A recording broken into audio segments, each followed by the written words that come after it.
औज़ुबिल्लाहि मिनश्शैतानिर्रजीम बिस्मिल्लाहिर्रहमानिर्रहीम सल्लल्लाहु अलैहि वसल्लम। अस्सलाम वालेकुम जनाब, मुझे बताइएगा आवाज, स्क्रीन और कैमरा क्लियर है? जी बताइएगा। आवाज, स्क्रीन और कैमरा। आवाज।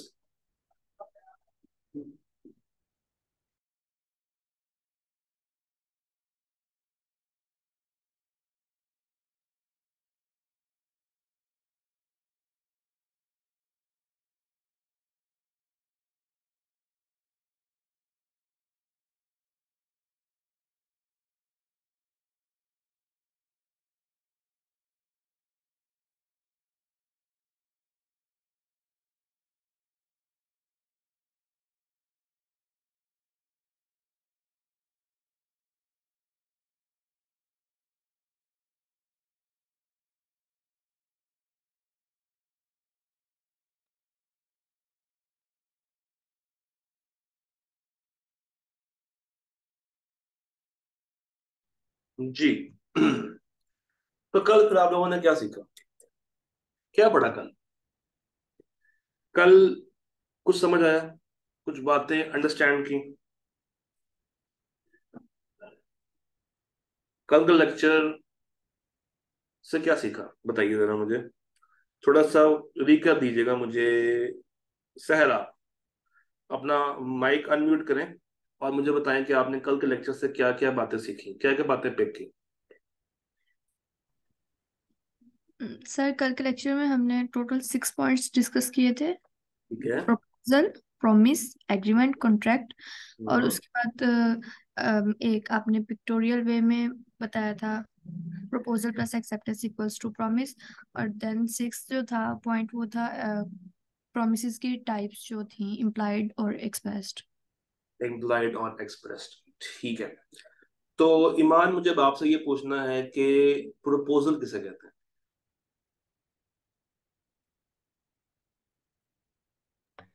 Sir, when an offer is made, जब कोई ऑफर मेड की जाती है दूसरे पर्सन की, मतलब कि वो अग्री है या नहीं है, उसकी हाँ या ना में जवाब लेने के लिए उसके जब कोई प्रपोज उसे कोई किया जाता है, कोई ऑफर की जाती है, उसे प्रपोजल कहते हैं।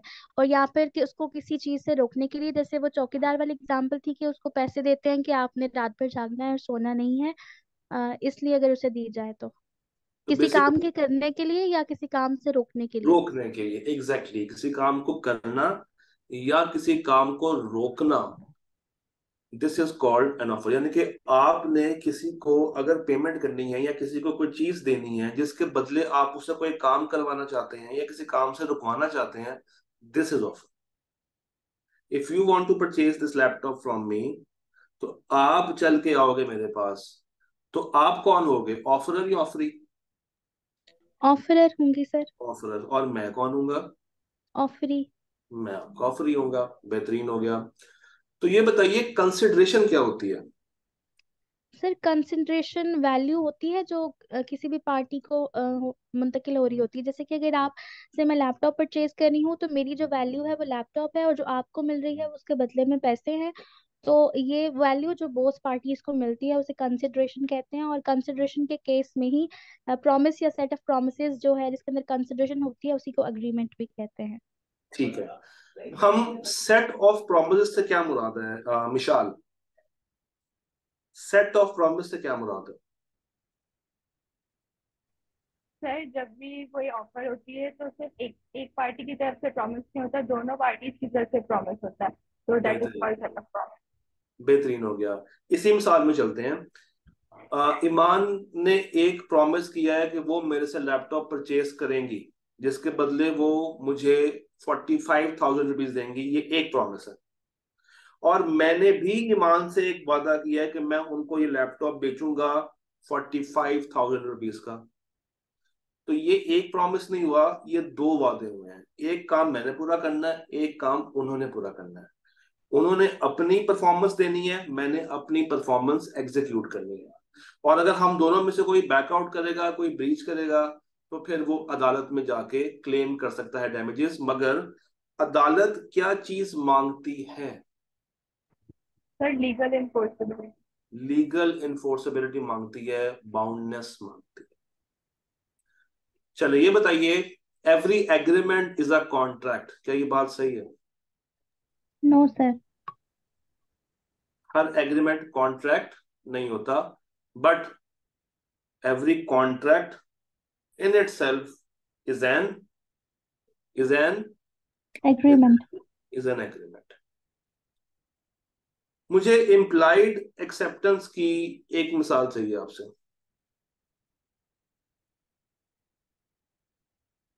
जी सहर, इम्प्लाइड एक्सेप्टेंस की एक मिसाल अगर आप देंगी।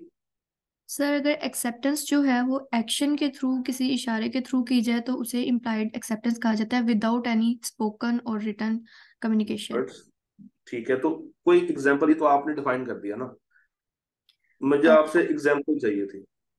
सर इसकी एग्जैक्ट एग्जांपल जो कल डिस्कस की थी वो ये थी कि उसके अगर अलावा उसके अलावा बताएं। उसके अलावा हम्म।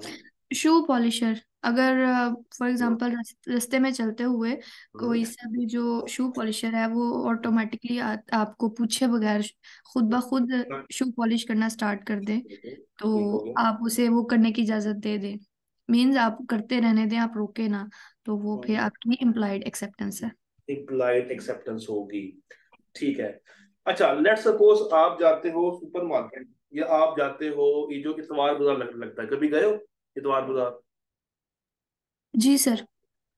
वहां पे आपने शॉपिंग की, और शॉपिंग करके आपने, आपके हाथ में है बहुत सारे शॉपर्स, तो आप थक चुके हो, आपसे उठाए नहीं जा रहे हैं, आपने वो रख दिए जमीन के ऊपर। इतने में भागता हुआ एक कूली आया, और उसने वो शॉपर उठा के अपने सर पे रख लिया और आपके साथ चल पड़ा, और आपने भी कुछ नहीं कहा। और जब आपने अपनी शॉपिंग पूरी कर ली, तो आपने उसको 200 रुपीज दिए, उसने वो जेब में डाले और चला गया। इस एग्जाम्पल में मुझे बताइए ऑफर कौन इस एग्जांपल में ऑफर वो कुली था, क्योंकि उसने जब शॉपर उठाया तो उसने एक ऑफर की, और मैंने जब उसे वो करने दिया और जो उसके साथ चली गई, तो वो मेरी एक्सेप्टेंस थी, मतलब मुझे मेरी मंजिल तक उसने पहुंचाया, तो वो है? फिर क्या वो एक्सप्रेस है, या वो इम्प्लाइड है? इम्प्लाइड। दोनों केस में इम्प्लाइड है। जी। दोनों केस में क्या है? इम्प्लाइड। एक इम्प्लाइड। सेकंड देख लीजिएगा।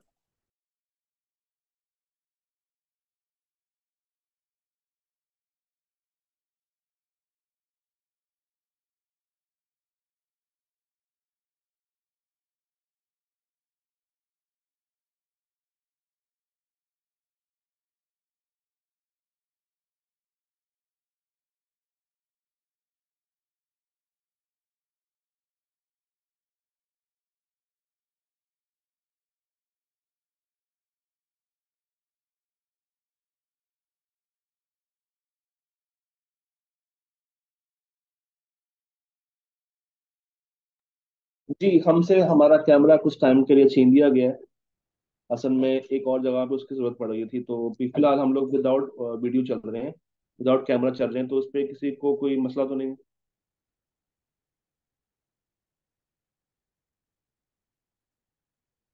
बताइएगा। ठीक, बेहतरीन हो गया। अच्छा जी, हम लोग बात कर रहे थे वो कुली वाली मिसाल की, तो आपने कहा ऑफर और ऑफर ही बता दिया, मुझे बताइए कंसिडरेशन क्या मिली दोनों पार्टीज को? सर जो मेरी इन रिटर्न वैल्यू थी वो थी कि मैं अपने डेस्टिनेशन पे पहुंची, और जो उसकी तरफ से कंसिडरेशन थी, इन वैल्यू रिटर्न जो थी वो थी कि उसे मैंने एक अमाउंट पे की। आपने उसको 200 रुपया पे कर दिया, ऐसे ही था? जी। बेहतरीन हो गया, वेरी गुड हो गया। अच्छा जी, आ, यहाँ तक कोई मसला, कोई परेशानी बताइए। यहाँ तक सारी सारी बातें क्लियर है? वो इक्वेशन आपको क्लियर है कि प्रपोजल एक्सेप्टेंस प्रॉमिस बनता है, प्रॉमिस और कंसिडरेशन एग्रीमेंट बनता है, एग्रीमेंट में अगर हम ऐड कर दें इन्फोर्सेबिलिटी तो कॉन्ट्रैक्ट बन जाता है। वो बात क्लियर है?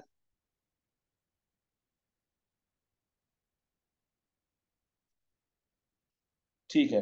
चले एक मुझे आपने एग्जांपल, मैं आपको बता रहा हूँ, जरा मुझे बताइएगा। एक सवाल है आपसे। एक शख्स है मिस्टर अमजद।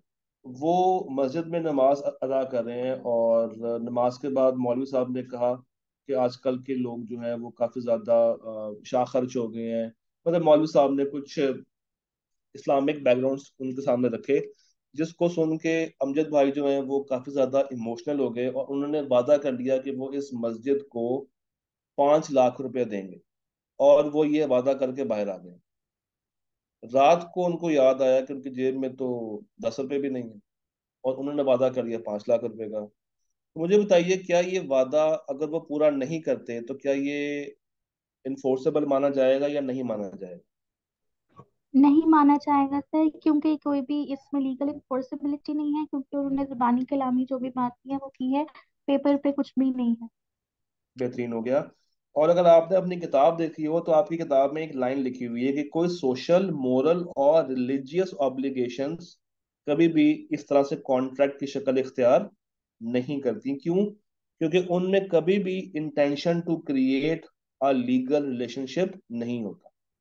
सोशल, समाजी, मोरल और जो रिलीजियस वादे होते हैं ना, अगर वो पूरे ना भी किए जाएं तो कोई मसला नहीं है। मैं अगर वादा करूं कि मैं एक मौलवी साहब के साथ जाऊंगा चिल्ले पे, और मैं ना जाऊं, तो वो मेरे पे केस नहीं कर सकते।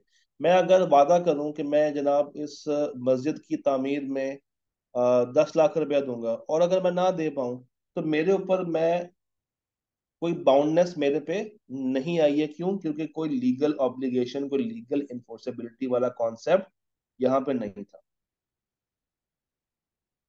यहाँ तक कोई मसला, कोई परेशानी? जितनी भी ट्रांजैक्शंस कमर्शियल होती हैं, बिजनेस वाली होती हैं, वहां पे there is an intention to create legal obligation, मगर दूसरे एंड पे there is no intention to create any sort of legal obligation. Am I crystal clear on this?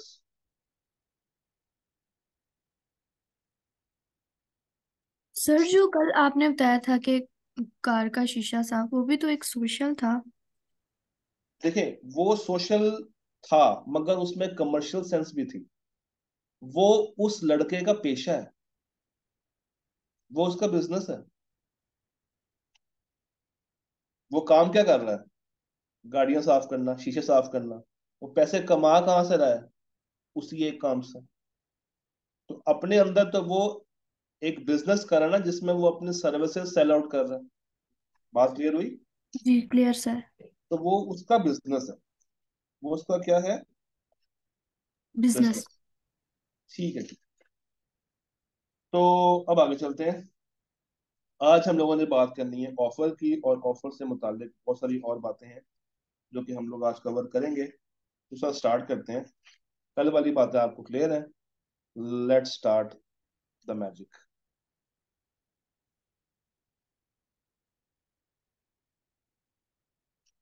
Sir, offer, offer के एसेंशियल्स। एक मजे की बात आपको बताता हूँ। ऑफर की डेफिनेशन वही है जो कि हमने कल पढ़ ली थी, ये वाली प्रपोजल की डेफिनेशन। आज हमने ऑफर यानी कि प्रपोजल के ऊपर तफसीली बात करनी है। डेफिनेशन क्या थी? When one person signifies to another person his willingness to do something, या किसी काम को रोकना, एब्सटेन करना, with a view to obtain the assent of that other person, is called a proposal. तो इस डेफिनेशन से एक बात जो मेरे सामने आ रही है कि there are more than one person. एक पर्सन ये है, और दूसरा पर्सन जिससे उसकी कॉन्सेंट मांगी जा रही है, जिससे उसका असेंट मांगा जा रहा है।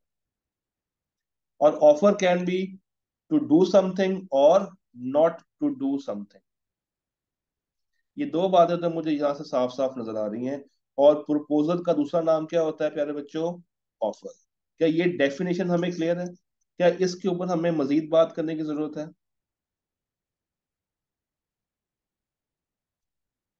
जी, क्या इसके ऊपर मुझे मजीद टाइम लगाने की जरूरत है इस डेफिनेशन के ऊपर? ठीक है जी। अब आगे चलते हैं। ऑफर कब कब वैलिड मानी जाएगी? तो एक वैलिड ऑफर के कुछ एसेंशियल्स, एक वैलिड ऑफर के कुछ असेंशियल्स होते हैं जो कि जब आप पूरे करेंगे तब ही ये ऑफर वैलिड मानी जाएगी, अदरवाइज ये ऑफर वैलिड नहीं मानी जाएगी। ऑफर को वैलिड बनाने के लिए सबसे पहले हमें यह पता है कि आप अपने आप को ऑफर नहीं कर सकते। इसका मतलब क्या है? There should be more than 1%। एक ऑफर उस वक्त वैलिड ऑफर होगी जब वो किसी दूसरे को की जाए, अपने आप को ना की जाए। किसी दूसरे को की जाए, अपने आप को ना की जाए। अगर कोई शख्स अपने आप को ऑफर दे रहा है और अपने आप को ही परफॉर्मेंस भी दे रहा है, अपने आप को ही एक्सेप्टेंस भी दे रहा है, तो हम उस शख्स को कहते हैं कि इसका दिमाग खराब हो चुका है, ये पागल खाने जाने के काबिल है। तो ऑफरर और ऑफरी दो डिफरेंट पर्सन होने चाहिए, और आप खुद को ऑफर नहीं देते। देन ऑफर जब आप दे रहे हैं तो वो ऑफर सर्टन होनी चाहिए और डेफिनेट होनी चाहिए। उसमें किसी भी तरह का कोई इबहाम नहीं होना चाहिए। There should be no confusion. किसी भी तरह की कोई भी कंफ्यूजन उसमें नहीं होनी चाहिए। बिल्कुल सर्टन हो, साफ हो, शफाफ हो, दूसरी पार्टी को मुकम्मल चीज का पता हो, कोई चीज छुपी ना हो, कोई चीज दबाई ना गई हो, कोई चीज अलग से हाइड ना की हो, कोई स्पेशल टर्म्स एंड कंडीशंस ना हो जो कि दूसरी पार्टी को ना पता हो। Offer should be certain and it should be definite. ये ठोस होनी चाहिए, ये ठोस होनी चाहिए, मुकम्मल होनी चाहिए, डेफिनेट होनी चाहिए, पक्की होनी चाहिए, बाद में चेंज ना की जा सके। फिर ऑफरर ऑफरर अगर चाहे तो कुछ कंडीशंस अपनी ऑफर में इम्पोज कर सकता है। ऑफरर अगर चाहे तो वो कुछ कंडीशंस अपनी ऑफर में डाल सकता है, उसको कंडीशनल ऑफर बना सकता है। और अगर उसने कोई स्पेशल टर्म्स, कोई स्पेशल कंडीशंस ऐड की हैं, तो ये ऑफरी को प्रॉपरली स्पेसिफिकली कम्युनिकेट भी करनी है। ऐसा नहीं है कि ऑफरर ने कंडीशंस ऐड कर दी और दूसरी पार्टी को बताया नहीं। नहीं, अगर कंडीशंस ऐड हैं, if added, it should be properly communicated to the offeree।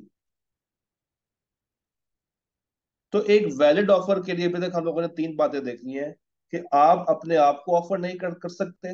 इसका दूसरा मतलब क्या है? कि there should be more than 1%। फिर there should be no confusion, certain हो, डेफिनेट हो, ठोस हो, मुकम्मल हो।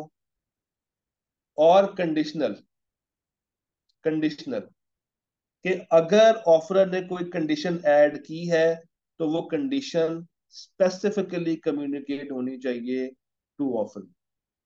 अगर कोई स्पेशल टर्म ऐड की गई है, तो स्पेशल टर्म कहते हैं कोई ऐसी कंडीशन जो कि नॉर्मल से हटके हो, आउटसाइड नॉर्मल टर्म्स, यानी कि नॉर्मली वो फॉलो ना होती हो। अगर कोई चीज हटके है तो वो चीज आपको बताना जरूरी है। हो सकता है कि उसके बताने के ऊपर अगली पार्टी एक्सेप्ट और रिजेक्ट को चेंज कर दे, पहले उसने कबूल करनी हो, मगर आपकी स्पेशल टर्म सुन के वो कबूल ना करे। तो अगर कोई कंडीशन है तो वो आपको अलग से बतानी चाहिए। या तो बात समझ आती है? ये तीन बातें क्लियर है? आगे चलें। उसके बाद ऑफर प्रॉपरली कम्युनिकेटेड भी होनी चाहिए।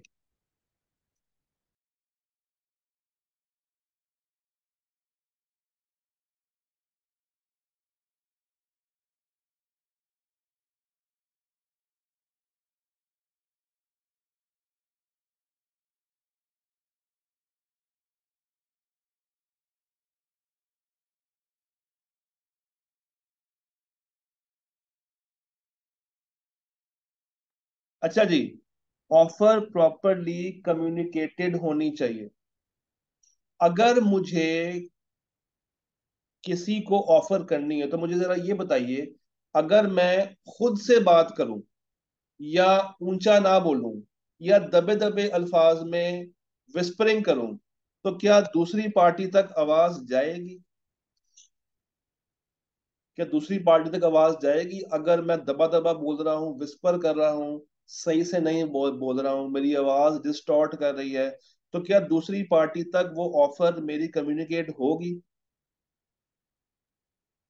नहीं।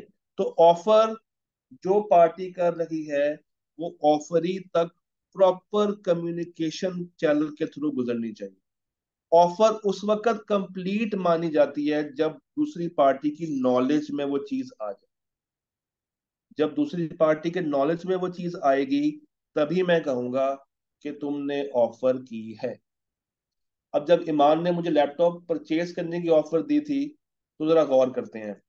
इसने अपने आप को ऑफर नहीं की, मुझे ऑफर की, 2% पूरे हो गए। बहुत क्लियर कट था कि सर मुझे ये आपका योगा 12 खरीदना है जिस पे आप क्लास करवाते हैं।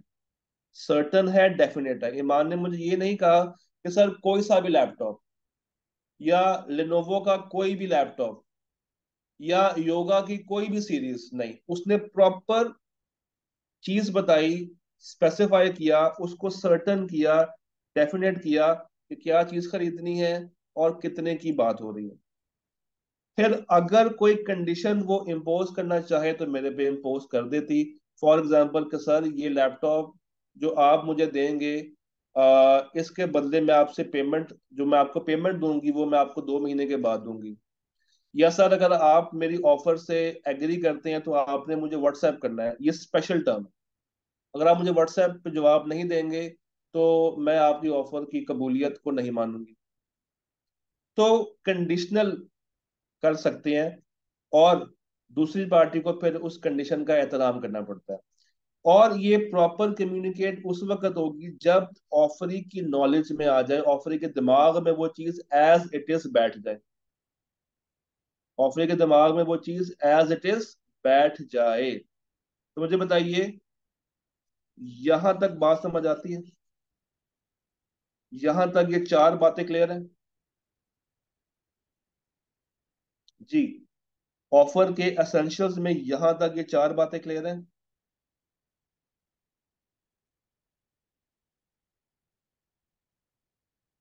अगली बात, हमें ये पता है कल के लेक्चर से कि ऑफर वर्ड्स के साथ भी दी जा सकती है, बोल के और लिख के, और थ्रू कंडक्ट भी दी जा सकती है। क्या ये वाला पॉइंट भी अब हमें क्लियर है कि ऑफर बोल के भी दी जा सकती है, लिख के भी दी जा सकती है, और अपने एक्शंस के थ्रू भी दी जा सकती है। शर्त क्या है कि दूसरी पार्टी तक वो वर्ड्स, वो एक्शंस पहुंचे, उसकी नॉलेज में वो बात आए। अगर उसकी नॉलेज में वो बात नहीं आ रही है तो ऑफर कम्युनिकेट नहीं हुई। और जब ऑफर कम्युनिकेट ही नहीं हुई है तो जरा मुझे बताइए, क्या दूसरी पार्टी जो ऑफरी है वो एक्सेप्ट कर सकता है? नहीं। तो जब वो एक्सेप्ट ही नहीं करेगा, इसका मतलब ये हुआ कि किसी भी तरह का कोई प्रॉमिस, कोई एग्रीमेंट, कोई कॉन्ट्रैक्ट क्रिएट नहीं। तो पहला स्टेप क्या है? ऑफर। और ऑफर को वैलिड बनाने के लिए हमारे पास ये कुछ कंडीशंस मौजूद। जी मुझे बताइए, यहां तक सारी बातें क्लियर हैं? अभी हमने लास्ट पॉइंट स्किप किया हुआ है, और यहां से मैंने ये वाला पॉइंट स्किप कराया। फिलहाल ये पॉइंट और इस पॉइंट को छोड़ के जितना लाल से लिखा हुआ है, क्या वो सारा लाल वाली बातें क्लियर है? जी, ऑफर अपने आप को नहीं, सर्टन हो, डेफिनेट हो, किसी भी तरह का कोई इबाहम ना हो, कंडीशनल ना हो, और अगर है तो दूसरी पार्टी को बतानी चाहिए, और थॉरोली प्रॉपरली कम्युनिकेटेड होनी चाहिए। और कम्युनिकेटेड कब मानी जाएगी? जब दूसरी पार्टी की नॉलेज में वो चीज आ जाएगी, दूसरी पार्टी को पता चल जाएगा कि यस, मुझे ऑफर हुई है, एग्जैक्ट अमाउंट भी पता है, चीज भी पता है, सर्टन भी है, डेफिनेट भी है, तब जाके वो कबूल करे या ना करे वो उसका अपना फेल है। यहाँ तक बात समझ आती है? जी यहाँ तक क्लियर है? ठीक है। आपको पता ना ये एक्ट कब का है? ये कब बना था एक्ट? किस साल का एक्ट है ये? जरा बताएंगे। किस साल में बना था? 1872 सर, कॉन्ट्रैक्ट एक्ट। 1872। 1872 का कानून है ये। चलें, 1872 में जरा मुझे सोच के बताइए कि आपके पास उस टाइम पीरियड में व्हाट्सएप हुआ करता था? क्या उस टाइम पे व्हाट्सएप था? नहीं सर। क्या उस टाइम पे ईमेल्स होती थी? नहीं सर। क्या उस टाइम के ऊपर फैक्स होती थी? फैक्स भी नहीं था, ईमेल भी नहीं था, व्हाट्सएप भी नहीं था, एसएमएस भी नहीं था, कॉल भी नहीं थी। तो जरा ये मुझे बताइए फिर कम्युनिकेशन कैसे और किन सोर्सेज से हुआ करती थी? कम्युनिकेशन कैसे और किन सोर्सेज से हुआ करती थी पुराने वक्तों में? लेटर। लेटर के थ्रू। किसके थ्रू? लेटर के थ्रू कम्युनिकेशन हुआ करती थी। तो अगर मिस्टर ए ने ऑफर करनी हो मिस्टर बी को, और मिस्टर ए रहते हैं इंग्लैंड में, मिस्टर बी रहते हैं इंडिया में, तो अगर मिस्टर ए ने ऑफर करनी है मिस्टर बी को, लेट सपोज ऑफर में ये है कि मिस्टर ए मिस्टर बी से उसका प्लॉट खरीदना चाहते हैं 500 रुपए के हिसाब से। भाई हम उस जमाने की बात करें, उस जमाने में प्लॉट की प्राइस सही हुआ करती थी। तो अगर 10 कनाल का प्लॉट मिस्टर बी के पास है और मिस्टर ए उससे वो प्लॉट खरीदना चाहते हैं, तो उन्होंने ऑफर का खत लिखा मिस्टर बी को। जरा सोच के बताइए ये ऑफर कब कम्युनिकेट होगी? कब मैं कहूंगा कि ऑफर प्रॉपरली कम्युनिकेट हो चुकी है? जब वो लेटर ऑफिस तक पहुंच जाएगा। जब वो लेटर ऑफरी तक पहुंच जाएगा। लेट सपोज ऑफर का लेटर पोस्ट किया था मिस्टर ए ने 10 तारीख को, और मिस्टर बी तक वो पहुंचा 26 तारीख को। तो मुझे बताइए ऑफर कब पूरी हुई, 10 को या 26 को? 26। कब पूरी हुई? 26। 26 को। इस बारे में किसी को कोई एतराज? क्या ये पॉइंट क्लियर हुआ? सर जब इनके पास ये पहुंचेगी 26 को, तो ये जब वापस से उनको बताएंगे लेटर लिख के कि ये राजी हैं, तभी एक्सेप्टेंस होगी ना। हाँ, अभी हम ऑफर पहुंचने की बात कर रहे हैं, अभी हम एक्सेप्टेंस की बात ही नहीं कर रहे। ऑफर कब पहुंची? 26 तारीख को। ऑफर का खत कब पहुंचा? 26 को। अब मिस्टर बी एग्री करते हैं, डिसएग्री करते हैं, वो बात की कहानी है, वो उसको हम लोग कल लेकर आएंगे कहानी को। अभी के लिए मुझे ये बताइए ऑफर पहुंची कब, 10 को 26 को। या 26 को? 26 को। 26 तारीख को ऑफर कम्युनिकेट हो चुकी है। 26 तारीख को ऑफर कम्युनिकेट हो चुकी है। जब reaches it reaches the offer. और कब पहुंच रही है? 26। यहां तक बात समझ आती है? जी, यहां तक all okay? Okay. Mister A चाहते हैं कि मिस्टर बी उनको जवाब दें फैक्स के थ्रू। लेट सपोज उस टाइम पे फैक्स हुआ करता था। मिस्टर ए चाहते हैं कि मिस्टर बी जवाब दें फैक्स के थ्रू। तो क्या मैं इसको स्पेशल टर्म कह सकता हूं? क्या ये एक स्पेशल टर्म है? क्या ये कंडीशनल हो चुकी है? तो क्या ये मिस्टर ए को बताना जरूरी है? यस और नो? क्या मिस्टर ए को बताना जरूरी है मिस्टर बी को कि तुमने जवाब मुझे फैक्स के थ्रू देना है? बिल्कुल। तो ये बताइए कि वो किस तरह बताएंगे, कहाँ पे ये चीज लिखी होगी कि जवाब तुमने मुझे फैक्स के थ्रू देना है? सर वो अपने लेटर में ही लिख कर देंगे ऑफर के साथ। बिल्कुल, इसी लेटर में लिखा होगा कि तुमने मुझे इसका जवाब फैक्स में देना।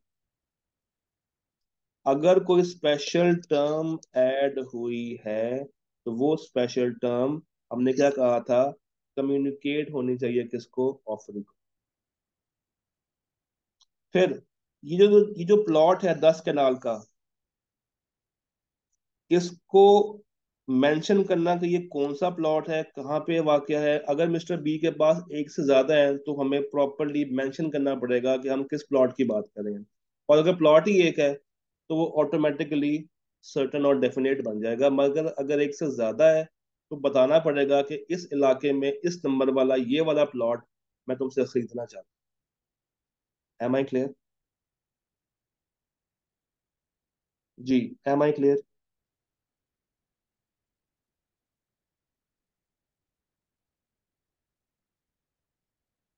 ठीक हो गया। इस स्लाइड की स्क्रीनशॉट ले लें, ये सेव नहीं होगी, ब्लैक स्लाइड। इसकी तस्वीर खींच लें, ये बाद में आपके जरूर काम आ जाएगी।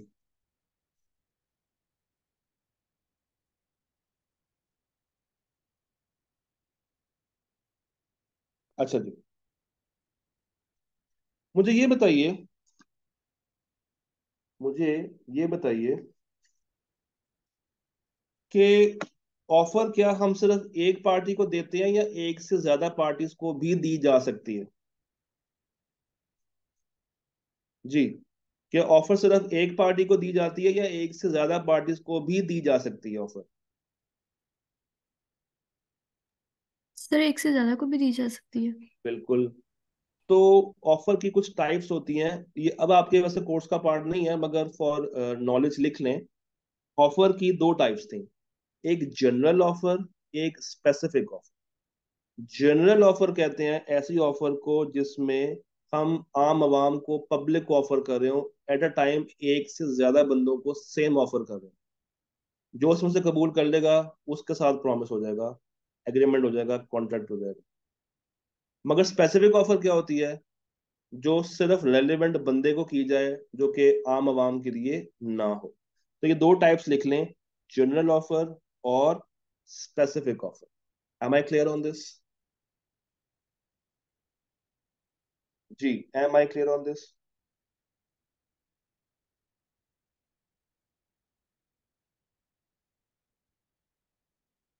ओके। तो लास्ट पॉइंट को छोड़ के अभी तक हमें ऊपर वाली सारी बातें पता है। ऊपर वाली कुछ बातों में से अगर कुछ पूछना चाहते हैं तो, इनविटेशन टू ऑफर क्या है, इसको छोड़ के जो ऊपर सारी बातें लिखी हैं उसमें से कोई सवाल, कोई मसला, कोई परेशानी है कोई, या all clear, all done? Sir ये जो बात थी कि कम्युनिकेशन कंप्लीट हो जाती है जब वो ऑफर की नॉलेज में आ जाती है, तो आपने एग्जाम्पल में बताया कि 26 को उनको लेटर मिला तो ऑफर कंप्लीट हो गई। हम्म। अगर उनको 26 को लेटर मिला लेकिन उन्होंने 2-3 दिन तक ऐसे खोल के नहीं देखा, तो तब हम्म। भी कम्युनिकेशन कंप्लीट होगी? होगी। खत के केस में याद रखना है, खत के केस में रूल ये है कि लेटर रीचेस, लेटर रीचेस, उसका पहुंचना जरूरी है, उसका पहुंचना जरूरी है। क्योंकि वो बंदा बैठा है दूर, वो कुछ भी कह सकता है कि मैंने आज नहीं पढ़ा, कल पढ़ा, परसों पढ़ा, पढ़ा ही नहीं। तो हम तो उसके पास नहीं है ना, मिस्टर ए तो मिस्टर बी के पास है नहीं कि वो उस पे नजर रख सके कि इसने खत कब पढ़ा। तो रूल ये निकाला कि जब डाकिया खत डिलीवर कर जाएगा, जब मिस्टर बी उसको रिसीव कर लेगा, तब हम मानेंगे कि ऑफर मुकम्मल हो गई है। अदरवाइज हमारे पास कोई सबूत नहीं होगा ये साबित करने के लिए कि इसने कब पढ़ा। हो सकता है कि खत खोल के पढ़ के वो दोबारा से पैक कर दे, हो सकता है कि वो खत गायब कर दे। तो जब डाकिया उस पर साइन करवा लेगा, वो टाइम, वो डेट, वो दिन, ये माना जाएगा कि ऑफर उस तक पहुंच गई है।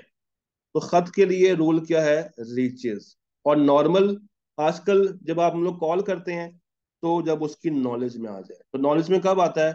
जब वो चीज उस तक पहुंचती है। डन? ये बात समझ आ गई है? ऊपर वाली बातों से कोई सवाल, कोई मसला, कोई परेशानी तो मुझे नहीं।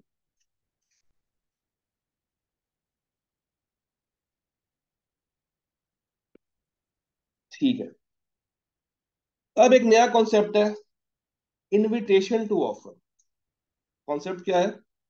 Invitation to an offer.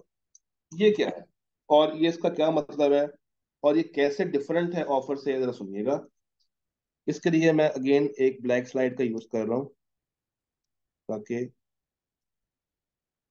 यहाँ एक काम करते हैं, इसमें हमारे पास एक और ऑप्शन भी होती है व्हाइट बोर्ड की। हम व्हाइट बोर्ड पे चलते हैं।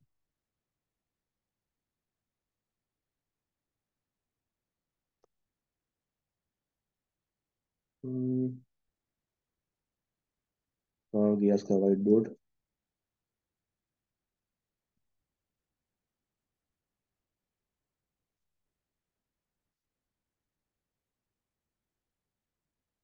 ये जरा,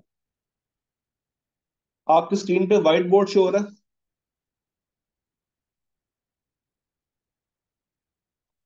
ये क्या स्क्रीन के ऊपर व्हाइट बोर्ड नजर आ रहा है आपको? ठीक है। अब जरा साथ साथ फोकस रह के चलना है। हमने डिफरेंस निकालना है between offer and invitation to offer. इसको समझने के लिए मैं एक आपको एग्जांपल देता हूँ। आपको आपकी वालदा ने भेजा कि बेटा जाओ और जाके मैंगोज परचेज करके आओ। मैंगोज, आम। आप आम परचेज करने के लिए मार्केट गए, फ्रूट मार्केट।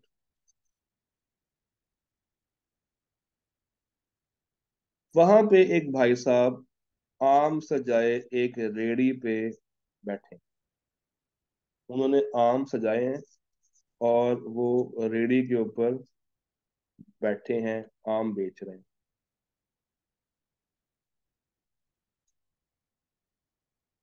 मुझे ये बताइए, ये बंदा अपने कस्टमर्स को कैसे अट्रैक्ट कर रहा है? क्यों कस्टमर इसकी कार्ट के पास आएंगे? बताइएगा जरा, क्यों कस्टमर इसकी कार्ट के पास आएंगे? क्योंकि क्योंकि जी बताइए। क्योंकि उसने आम क्या कर रखे हैं? उसने आम सजा के रखे हैं। उसने आम डिस्प्ले पे रखे। डिस्प्ले ऑफ मैंगोज किया है। उसने आमों को सजा के रखा है। तो मैं जाऊंगा और जाके इससे बात करूंगा कि भाई ये आम कितने के दिए, इस आम की प्राइस क्या है। ये जो आम पड़े हैं, ये जो आम पड़े हैं, ये आम बेसिकली मुझे इनवाइट कर रहे हैं, मुझे लालच दे रहे हैं कि आओ और आके मुझे खरीदो। आओ और आके मुझे खरीदो। मैं बिकना चाहता हूँ। मैं बिकना चाहता हूँ, तो मेरे पास चल के आओ और मेरा रेट लगाओ, मुझे खरीदो। ये आम आपको इनवाइट कर रहे हैं। ये आम आपको इनवाइट कर रहे हैं। तो मैं जाऊंगा उस दुकानदार के पास और पूछूंगा कि भाई ये आम कितने के दिए हैं। वो मुझे बताएगा सर आम है 200 रुपये किलो के हिसाब से। मुझे ये रेट बहुत पसंद आया, मुनासिब रेट था, मैंने कोई बार्गेनिंग नहीं की। मैंने कहा भाई 3 किलो पैक कर। उसने मुझे 3 किलो का शॉपर दे दिया, मैंने उसको 600 रुपया दे दिया। बात खत्म हो। मेरा आपसे एक सवाल है, इस पूरी एग्जाम्पल में ऑफरर कौन? दुकानदार या मैं? सर आप। दुकानदार ऑफरर था या मैं? सर आप ऑफर होंगे क्योंकि आपने जाके उसे बोला कि मैं मैंगो परचेज करना चाह रहा हूँ और इसका रेट बताएं। एग्जैक्टली exactly, मैं ऑफरर हूँ। मैं कौन हूँ? I am offeror. मैंने जाके उससे डिमांड की है, अपनी ख्वाहिश जाहिर की है कि मैं ये आम तुमसे खरीदना चाहता हूं। मगर रेडी पे या दुकान पे लगे हुए ये आम मुझे इनवाइट जरूर कर रहे थे कि आओ और आके मुझे खरीदो। तो अगर सप्लायर ने, सेलर ने आइटम्स को डिस्प्ले कर रखा है, ये बात आप जरा गौर कीजिएगा, अगर उसने आइटम्स को डिस्प्ले पे लगा के रखा है, तो ये ऑफर नहीं कहलाएगी। ये इनविटेशन टू ऑफर कहलाती है। ये इनविटेशन टू ऑफर कहलाती है। मेरा उस तक चल के जाना, रेट पूछना, रेट करवाना, थोड़ी सी बार्गेनिंग करना, एग्री करना, सामान लेना, कि मेरी तरफ से क्या थी, ऑफर। मगर उसका फल सजा के रखना, ये अपने अंदर क्या है, ये अपने अंदर है इनविटेशन टू ऑफर। ये अपने अंदर क्या है, इनविटेशन टू एन ऑफर। ये अपने अंदर क्या है, इनविटेशन टू ऑफर। यहां तक बात समझ आती है सबको? इनविटेशन टू ऑफर क्या होती है, कि जब आप अपने पास जो आइटम्स हैं वो डिस्प्ले पे रख दें, और जिससे लोगों को मुतासर करें कि वो आए और आके आपसे पूछें कि क्या ये तुम बेचना चाहते हो या नहीं बेचना चाहते, क्या तुम ये ट्रांजैक्शन करना चाहते हो या नहीं करना चाहते। तो वो जो उसने इंटेंशन जाहिर की है, वो जो उसने नीयत जाहिर की है, वो ऑफर नहीं है, वो इंटेंशन टू ऑफर है, वो इनविटेशन टू ऑफर है। मैं चल के उसका रेट पता करने गया हूं, तो वो मेरी तरफ से फर्स्ट ऑफर जनरेट हुई है। Am I clear on this? क्या ये कॉन्सेप्ट समझ आ गया? The difference between offer and invitation to offer clear है? जी सारे बताइए जरा, क्या ये बात क्लियर होती है? ठीक है। अब इसमें एक ट्विस्ट लेकर आऊं, परेशान तो नहीं होंगे? इसमें एक ट्विस्ट भी है, तैयार है? पक्की बात है? चल, ट्विस्ट ये है कि अगर इसी दुकानदार ने या रेडीवान ने या कुछ भी ले लें, यहाँ पे प्राइस लिस्ट लगाई होती, यहाँ पे प्राइस लिस्ट लगाई होती, प्राइस मेंशन की होती, अब इस प्राइस मेंशन करने से, उस प्राइस को मेंशन करने से ये दुकानदार इनविटेशन टू ऑफर नहीं कर रहा। अब हम कहेंगे कि चूंकि उसने प्राइस मेंशन की है, तो ये ऑफर, ये क्या है, ये ऑफर। तो इनविटेशन टू ऑफर कब कन्वर्ट हुई ऑफर में, जब प्राइस टैग अवेलेबल था, जब प्राइस टैग अवेलेबल था। अब जब मैं चल के रहूंगा उसके पास और आके कहूंगा कि मुझे आम चाहिए, तो वो मेरी एक्सेप्टेंस होगी। क्यों? क्योंकि मैं इसी प्राइस पे आम खरीदने के लिए आया हूं। अब उसकी तरफ से इनविटेशन नहीं था, उसकी तरफ से बाकायदा ऑफर थी, और मेरी तरफ से क्या है, एक्सेप्टेंस। क्या ये पॉइंट समझ आ गया प्यारे बच्चों?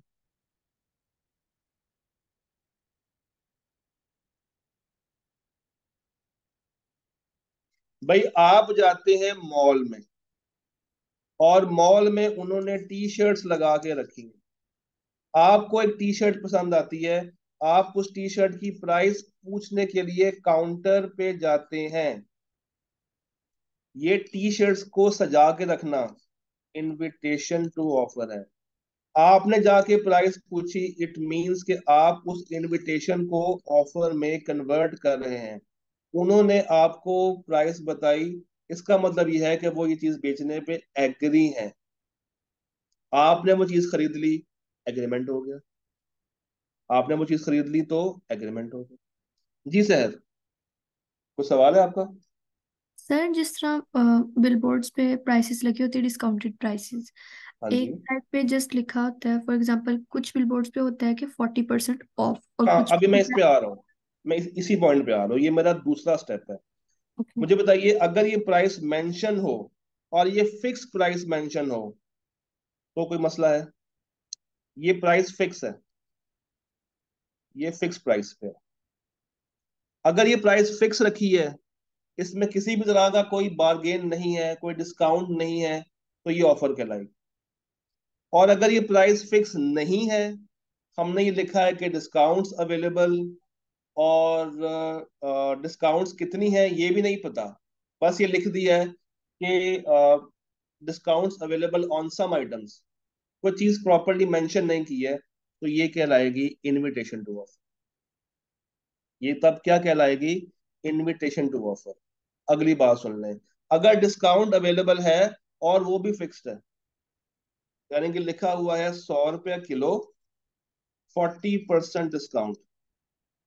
अब ये 40% डिस्काउंट फिक्स्ड है, तो अब ये चीज ऑफर है, अब ये इनविटेशन टू ऑफर नहीं है। और अगर लिखा हो 40% discount available on random items, some items, या या वो स्टार लगा के नीचे लिखा हो कि ये सब आइटम्स पे नहीं है, तो वो कहलाएगी इनविटेशन टू ऑफर। वो उस वक्त ऑफर नहीं कहलाएगी। ये सारी बातें क्लियर होती हैं? तो ये सारी बातें क्लियर हुई हैं? ये इसको मैं एक मैप पे ले आऊं। सर अगर ये सब आइटम्स पे सपोज हो भी, हम्म, लेकिन उन्होंने सेल प्राइस ना बताई हो, जस्ट इतना बताया हो, फॉर एग्जांपल शूज हैं, उन्होंने बोला हो तो कि ये हमारे। इनविटेशन टू ऑफर है। ओके। प्राइस बताना जरूरी है, ओके। उसको ऑफर में कन्वर्ट करने के लिए प्राइस मेंशन करना जरूरी। क्लियर? जी सर सर। कुछ कुछ जी जी। रिटेल आइटम्स होते हैं जिनके ऊपर प्राइस लिखी हुई होती है, तो वो हम्म, डिस्प्ले पे रखे हों और उन पे प्राइस लिखी हुई भी हो, तो वो इनविटेशन होगा या वो ऑफर होगा? वो ऑफर होगा, क्योंकि प्राइस फिक्स्ड है, प्राइस मेंशन्ड है। ओके। आपका वो चीज उठा के काउंटर पे जाना आपकी रजामंदी शो कर रहा होगा, उसका बिल बना के आपसे पैसे मांगना कंसिडरेशन ट्रांसफर हो रही होगी, उसको पैसे पहुंच गए, आप तक वो सामान आ गया, कॉन्ट्रैक्ट हो गया। क्लियर? जी क्लियर। इसी चीज को ना मैं एक और मैप के थ्रू भी आपको बताता हूँ, ताकि आपके माइंड में अगर कुछ और मसले हैं वो भी खत्म हो। इसका स्क्रीनशॉट चाहिए आपको तो ले लें जल्दी से, ताकि मैं अपने नेक्स्ट बोर्ड पे आऊँ।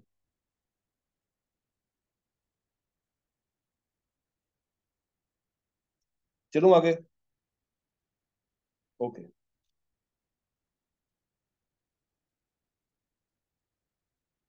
इसी बात को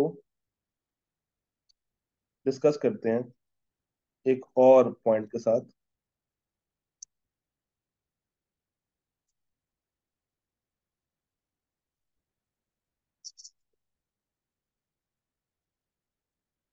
मेरा पेन मुझे धोखा दे रहा है, जस्ट अ मिनट।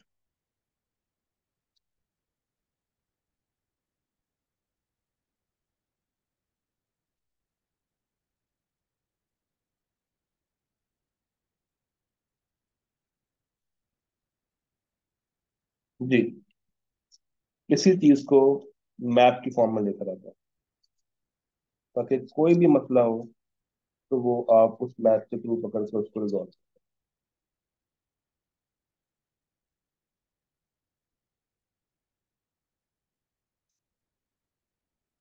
ओके, देखिएगा।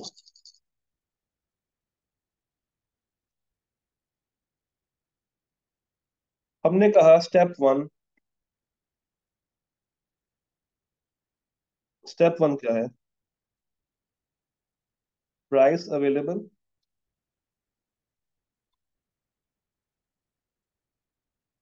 प्राइस अवेलेबल,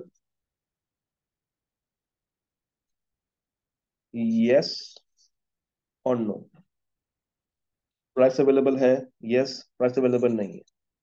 अगर तो अवेलेबल है, तो ये देखना है क्या ये फिक्स प्राइस है या डिस्काउंट है। और अगर प्राइस अवेलेबल नहीं है, इट मींस ये क्या है? Invitation to offer. अच्छा, प्राइस अवेलेबल है और प्राइस फिक्स है, फिक्स है तो सर ये ऑफर है। डिस्काउंट्स, दो बातें, डिस्काउंट्स फिक्स्ड है या डिस्काउंट्स वेरिएबल है। अगर तो डिस्काउंट्स फिक्स्ड है, ये ऑफर है। और अगर वेरिएबल है, तो इनविटेशन टू ऑफर। ये बात समझ आती है? The difference between offer and invitation to offer, अब आपको क्लियर हुआ? जी, यहां तक क्लियर है? जी प्यारे बच्चों, यहाँ तक बात समझ आती है?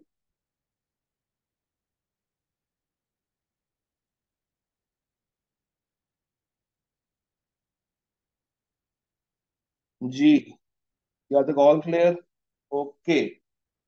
अच्छा, अभी तक हम लोगों ने ऑफर पढ़ लिया, उसकी डेफिनेशन देख ली और उसके एसेंशियल्स के ऊपर बात कर ली है। एक बात नोट कर लें, जहां जहां पे डेफिनेशंस आ रही है ना, वो डेफिनेशंस आपने क्रैम करनी है। डेफिनेशंस को आपने अपने अल्फाज में लिखना नहीं। डेफिनेशंस को आपने अपने अल्फाज में नहीं लिखना। Definitions should be crammed. Definitions should be crammed. हाँ, जो बाकी बातें हैं, जिस तरह ये असेंशियल्स हो गए हैं, जो कुछ और बातें होंगी, वो आप अपने अल्फाज में लिख सकते हैं। मगर डेफिनेशंस बहुत ही ज्यादा सेंसिटिव होती हैं। आपने उनमें किसी भी तरह का कोई धोखा नहीं देना। डेफिनेशंस को क्रैम करना। जी, ये बात समझ आ गई सबको? यहाँ तक क्लियर हो गया? यहाँ तक ऑल ओके? All done? अच्छा जी, अगला कॉन्सेप्ट शुरू कर लेते हैं। जितना आज हो सका 5 मिनट में, बाकी कल कर लेंगे। अगली हमारी बात है, अच्छा इसकी एक स्नाइप ले लें ताकि आपके काम आ जाए। इसको पकड़ लें, इसका स्क्रीनशॉट पकड़ लें काइंडली।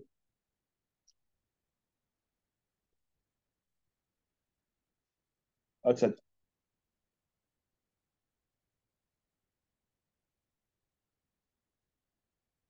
वापस आते हैं।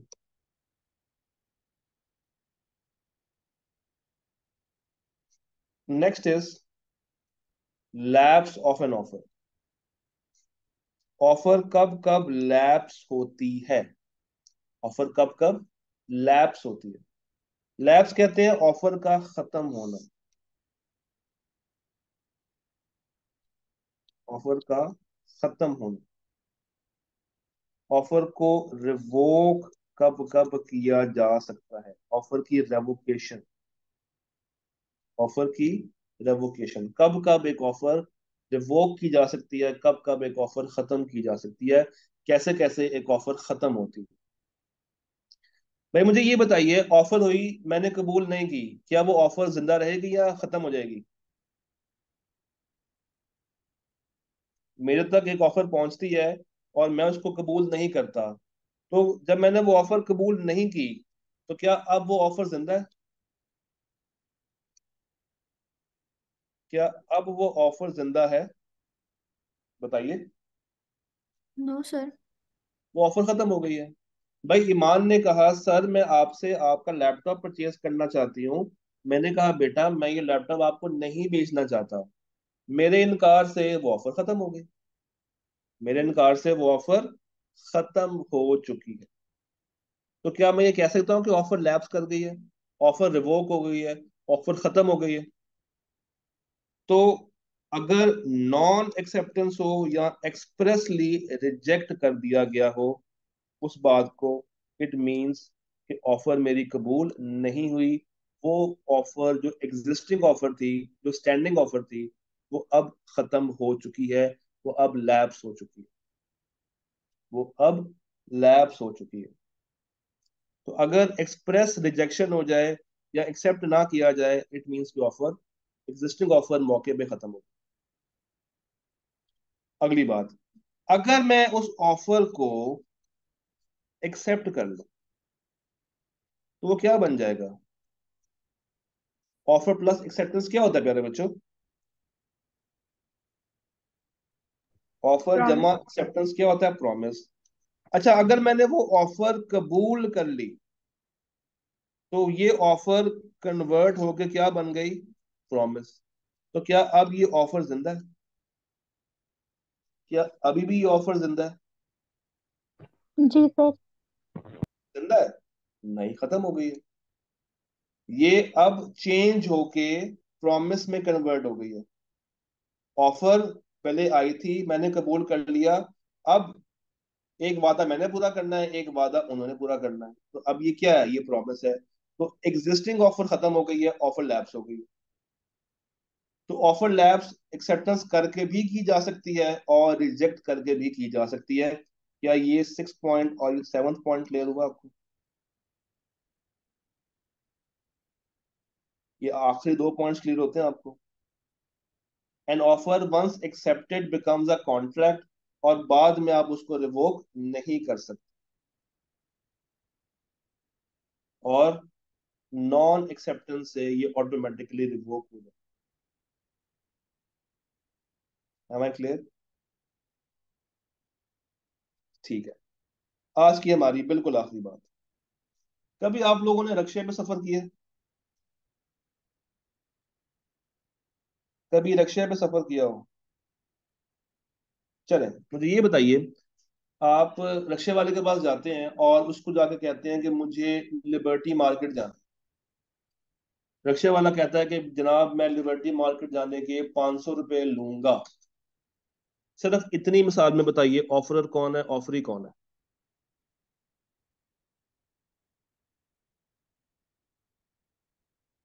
आप रिक्शे वाले के पास चल के गए हैं और आपने कहा है कि लिबर्टी मार्केट जाना है।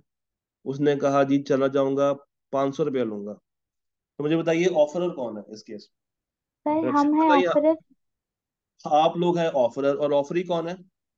रिक्शा वाला। रिक्शे वाला। आपकी ऑफर क्या है? सर हम लिबर्टी मार्केट जाना चाहते हैं, वो और जाएगा उसके लिए कंसिडरेशन क्या है?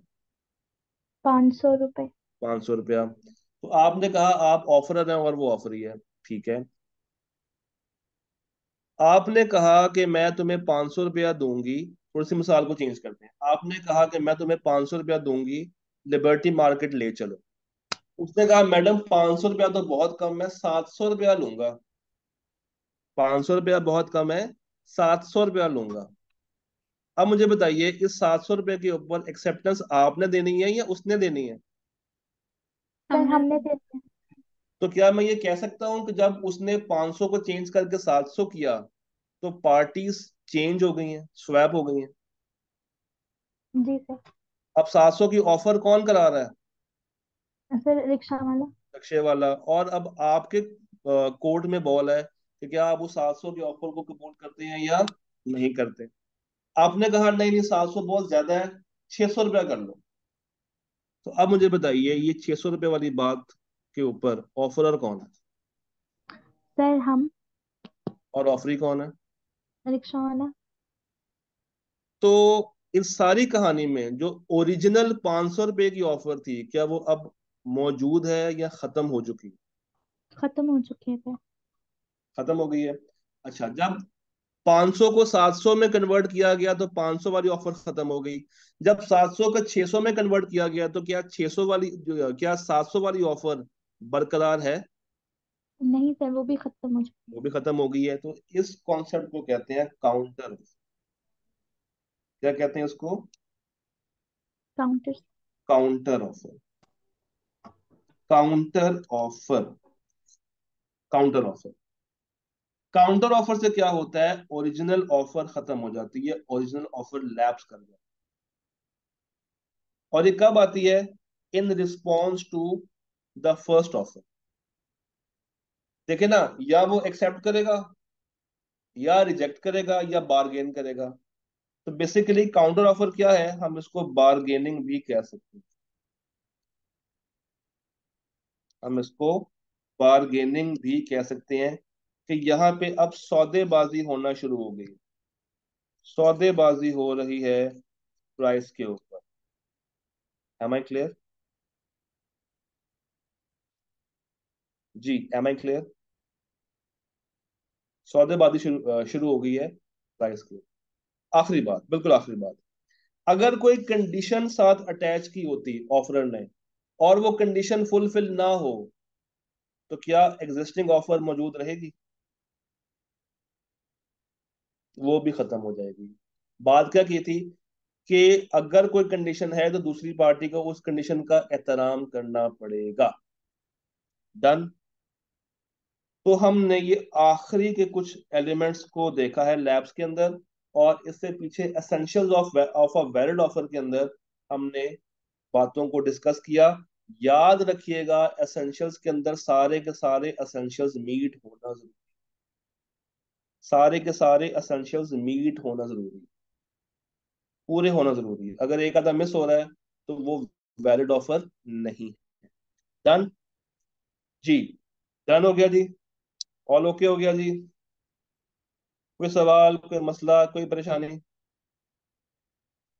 चिलमौल। डन। कल मुलाकात करते हैं और मजीद बातें करेंगे, तब तक के लिए रब रखा। अल्लाह दे हवाले। अल्लाह हाफिज।